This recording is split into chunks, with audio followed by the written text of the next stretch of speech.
আমাদের নামাজ, আমাদের রোজা, আমাদের ইবাদত, এগুলোকে মিজানের পাল্লায় উঠালে কোনো ওজনই হবে না। তবে আমাদের একটা কৌশল জানা আছে, আমরা আল্লাহর রহমতের ভিখারি। আমরা সেদিন আগেই গুনার স্বীকৃতি দিয়ে দেব। আমরা বলবো, আল্লাহ তুমি প্রশ্ন করার আগে তোমার একটা কথা বলি, আমার কিছু জিজ্ঞেস করো না, আমি সব করেছি।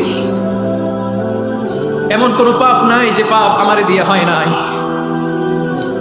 তোমার রহমত দিয়ে তুমি জান্নাতে পাঠাবা, তোমার দয়ায় জান্নাতে যেতে চাই, আমল দিয়ে না। পারবেন বলতে?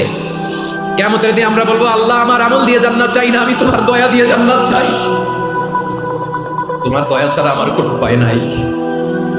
কারণ আল্লাহ যদি বিচার করে, বাঁচার কারো উপায় নাই। আল্লাহ যদি বলে ফেলেন তুই এটা করলি কেন, ওখানে গেলি কেন, কোরআনে 1000 বার নিষেধ করলাম তারপরেও এই পাপে জড়ালি কেন, এরকম প্রশ্ন ছুড়ে দিলে আমার উত্তর আছে? বাঁচার কোনো উপায় আছে? আপনার আমল দিয়ে জান্নাতে যাবেন? কি দিয়ে যাবেন? আল্লাহর দয়া দিয়ে। আল্লাহর রহম আর দয়া ছাড়া কেউ জান্নাতের চেহারাও দেখতে পাবে না।